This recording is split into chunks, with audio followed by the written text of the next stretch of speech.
Hi everyone, it's Andrew.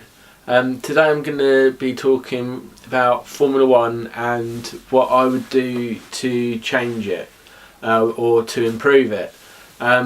The first thing I'd do is move the overtaking is to a race day. All the cars have to have the same aerodynamic package, so it'd be a very basic package. There'd be no winglets or anything. It'd just literally be front wing, rear wing. But with qualifying, they can do what the hell they like with the aerodynamics. You know, the same as pretty much the same as what they can do now, where they have certain areas where they have like these imaginary boxes where they can put what they like in. So that's what I'd change in that area. Another thing I'd do is for pit stops is I would only have one person on each wheel, so when they change the wheels. So it's something that I've seen that they do in GP2, where they have one person on each wheel, and I just think it'll improve the show in that, you know, more can go wrong with just one person trying to put a wheel on. Another thing I'd do is introduce 2 points for fastest lap, but with that,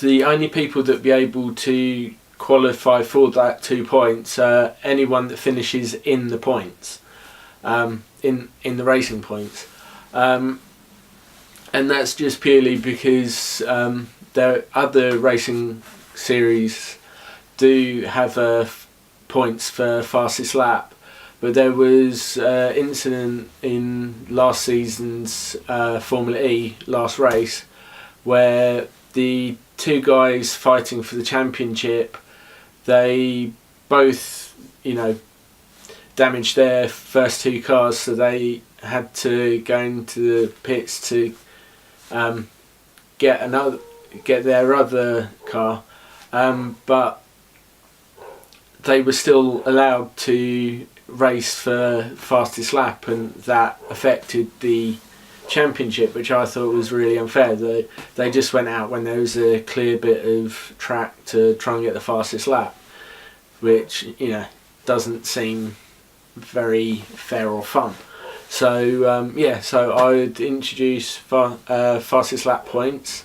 I'd also, because of the different aero packaging for qualifying and for the race, I'll also introduce points for qualifying, and it would be the top 15 drivers that would get points. But instead of it being like the normal race where the first would get 25 points, what I would do is the person that gets pole position will get 15 points, and it will go down sequentially to the person that finishes 15th gets a point.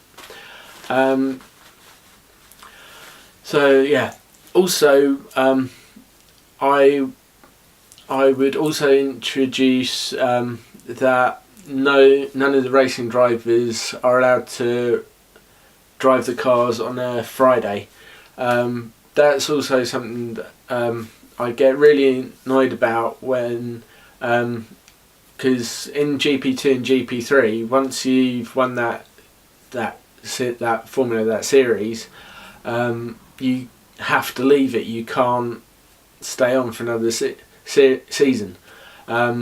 So they have to progress, and often what happens, the GP2, the winner of the GP2, they go into Formula One, but they end up as a reserve. More often than not, they end up as a reserve or test driver, and they don't really see a lot of track action. They don't, you know, you might see them like 2 or 3 times in a season do one session on a Friday, like the morning session on a Friday, And what I would do is I'd make it so the test and reserve drivers are the only ones that are allowed to drive the car on a Friday, and that'll just free up the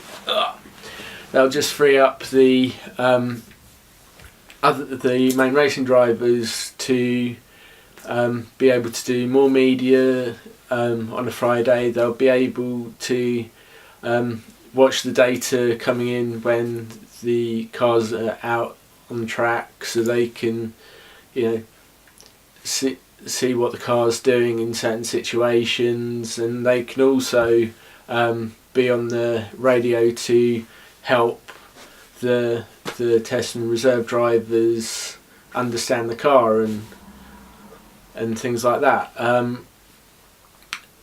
Another thing I'd do is I'd introduce a budget cap for the teams, and I've kind of looked at it a bit online. I'm not sure on the figures myself, but it'd be something like, for the manufacturers, the teams that have, that supply the engines, they would have a budget cap of 350 million a season, and their customers would have a budget cap of 200 million a season. And I'd also introduce with that a penalty for any of the teams if they overspend their budget. It'll be a 1 point constructors point penalty per million that they go over budget. So I just think that it'll bring everyone closer together in the championship, and I just think it would be a lot fairer, because I see a lot of the bigger teams, they have so many sponsors and stuff, it's ridiculous, and you see the smaller teams with hardly any, and they've got a really small budget and they're struggling, and I'd just like to see the smaller teams being able to get a better budget so they can race and they can compete.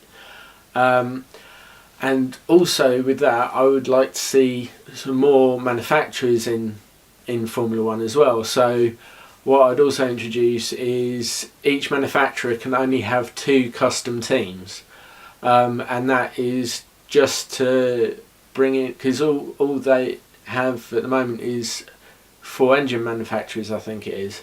So it'll just bring a bit more competition in, bring back some of the old engine suppliers that left. So that's what I would change about Formula 1. If you have any questions or an opinion yourself, put it in the comments below.